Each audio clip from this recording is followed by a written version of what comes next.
First up this morning, we are test firing the rebuilt Remington 700 with a new barrel, new chamber, and fully updated after the client presented with a significant barrel problem.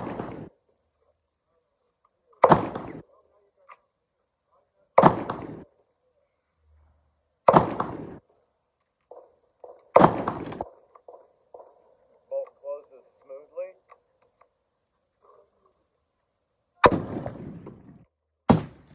Bolt opens smoothly.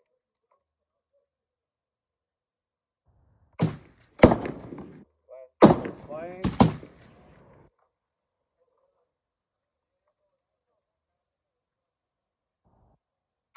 And we got as much pressure as we want, but we don't want any more.